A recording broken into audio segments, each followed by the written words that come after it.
A long time ago there lived in a little cottage a poor fisherman and his wife, who had very little to live upon but the fish the husband caught. One day, as he sat by the water throwing his net, he saw a fish drawn out which was quite golden. He examined it with wonder, but what was his surprise to hear it say, "Listen, fisherman, if you will throw me again in the water, I will change your little hut into a splendid castle." The fisherman replied, "What would be the use of a castle to me when I have nothing to eat?" "On that account," said the goldfish, "I will take care that there shall be a cupboard in the castle, in which, when you unlock it, you will find dishes containing everything to eat that heart can wish." "If it is so," said the man, "then I am quite willing to do as you please. There is, however, one condition," continued the fish. "You must not mention to a living creature in the world, be it who it may, the source of your good fortune. If you utter a single word, it will at once be at an end." The man, upon this, threw the fish back into the water and went home, and where his little hut had once stood now rose the walls of a large castle. He stared with astonishment, and then stepped in and saw his wife dressed in costly clothes and sitting in a handsomely furnished room. She seemed quite contented, and yet she said, "Husband, how has all this happened? I am so pleased." "Yes," said the man, "it pleases me also, but I am so hungry. Give me something to eat in our fine house." "Oh dear," she replied, "I have nothing, and I don't know where any is to be found here." "There will be no trouble on that account," he replied. "Do you see that great cupboard? Just unlock it." When the cupboard was opened, they saw with surprise that it contained every requisite for a beautiful feast: bread, meat, vegetables, cake, wine, and fruit. "Dear husband," cried the wife, full of joy, "what more can we desire than this?" Then they sat down and ate and drank together in great comfort.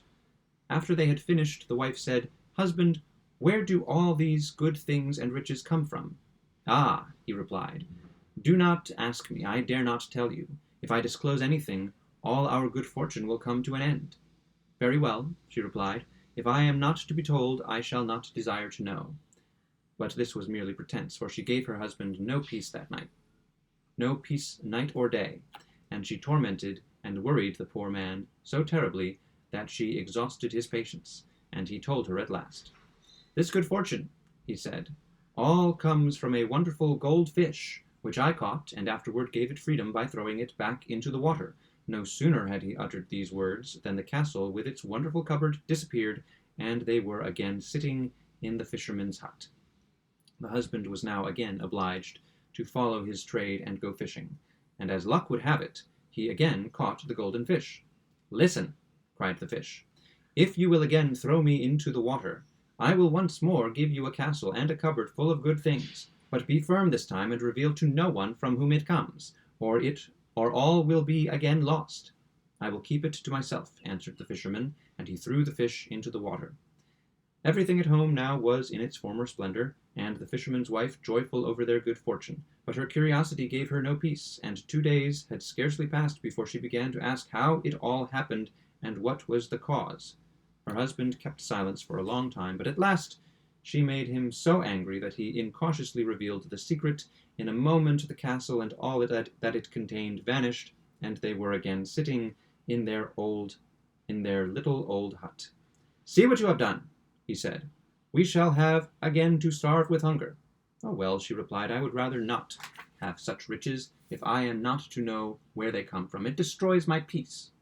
The husband again went fishing, and after a time what should he again pull up in his net but the gold fish for the third time.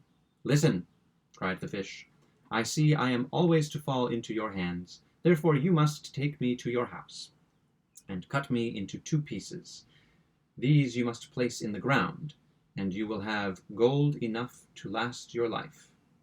The man took the fish home, and did exactly as he had been told. It happened after a while that from the pieces of the fish placed in the earth 2 golden lilies sprang up, which were taken great care of. Not long after, the fisherman's wife had 2 little children, but they were both golden, as well as the 2 little foals in the stable. The children grew tall and beautiful, and the lilies and the foals grew also. One day the children said to their father, "We should like to ride out and see the world on our golden steeds. Will you let us?" But the parents answered sorrowfully, "How shall we be able to endure the thought that you are far away from us, and perhaps ill or in danger?" "Oh," they replied, "the 2 golden lilies will remain, and by them you can always tell how we are going on. If they are fresh, we are in health. If they fade, we are sick, and when they fall, we shall die." So the parents let them go, and they rode away for some time till they came to an inn where a number of people were staying. But when they saw the 2 gold children, they began to laugh and make a mockery of them. As soon as one of them heard the laughter and mocking words, he would not go any further, but turned back and went home to his father. The other, however, rode on till he came to a large forest. As he was about to enter the forest, some people came by and said, "You had better not ride there, for the wood is full of robbers, who will overcome you and rob you, especially when they see that you and your horse are golden, and you will both be killed." He would not, however, allow himself to be frightened, but said, "I must and will ride through." He took bearskins and threw them over himself and his horse, that the gold might not be seen, and rode confidently into the wood. He had not ridden far when he heard a rustling in the bushes, and voices speaking audibly to each other. "That is one," said a voice, but the other said, "No, let him alone. He has nothing on but a bearskin, and is, I dare say, as poor and cold as a church mouse. What do we want with him?" So the gold child rode through the wood, and no harm happened to him. One day he came to a town in which he saw a maiden who appeared to him so beautiful that he did not think there could be another so beautiful in the world. And as his love became stronger for her, he went to her and said, "I love you with my whole heart. Will you be my wife?" The maiden was so pleased that she answered willingly, "Yes, I will be your wife, and be true to you as long as I live." Very soon after they were married, and just as they were enjoying themselves with the guests on the wedding day, the bride's father returned home. When he found his daughter already married, he was much astonished and said, "Where is the bridegroom?" He was pointed out to him, and he still wore the bearskin dress. On seeing him, he exclaimed in great anger, "My daughter shall never have a bearskin wearer for a husband," and wanted to murder him. But the bride interceded for him as much as she could, and said, "He is already my husband, and I shall always love him with my whole heart." And at last her father was appeased. However, he could not help thinking about it all night, and in the morning, when the bridegroom was dressing, he peeped into his room and saw a noble-looking golden man, and the bearskin lying on the ground. Then he went back to his own room and said to himself, "How fortunate it is that I restrained my anger last night, or I should have committed a great crime." The same morning the gold child told his wife that he had dreamed of being in the hunt and catching a beautiful stag, so that he must on that day go out hunting. He was very uneasy about the thought, and said, "Pray don't." She was very uneasy about the thought, and said, "Pray don't go. A misfortune might so easily happen to you." But he replied, "I will and must go." As soon as he was ready, he rode out into the wood, and had not been there long before he saw just such a stag as the one in his dream. He raised his gun to shoot it, but the stag sprang away, and he followed it over the hedges and ditches the whole day without feeling tired. At last, as night came on, it vanished from his eyes. Then the gold child looked round him and saw close by a small house in which sat an old woman, who was a witch, but he did not know it. He knocked at the door, and she came out and asked him what he wanted so late as that in the middle of the wood. He said, "Have you seen a stag pass this way?" "Yes," she replied, "I know the stag well." And while she spoke, a little dog had come out of the house with the old woman, and as she spoke, a little dog that had come out of the house with the old woman began to bark furiously. "Be quiet, will you?" he cried, "you spiteful cur, or I will shoot you."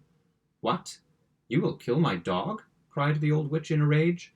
"Ah, I shall soon stop that." And in a moment he lay on the ground, turned into stone. His bride waited for his return in vain, and thought, "Something has certainly happened to him, or else why am I so anxious and troubled in my heart?" On the same evening, the brother, who was at home, was standing by the golden lily, when it suddenly fell drooping on its stem. "Ah me," he exclaimed. There has some misfortune happened to my brother. I must go to him. Very likely I shall be able to save him. Then said his father, No, no, stay here. If I were to lose both of you, what should I do? But the youth answered, I must and will go and find my brother.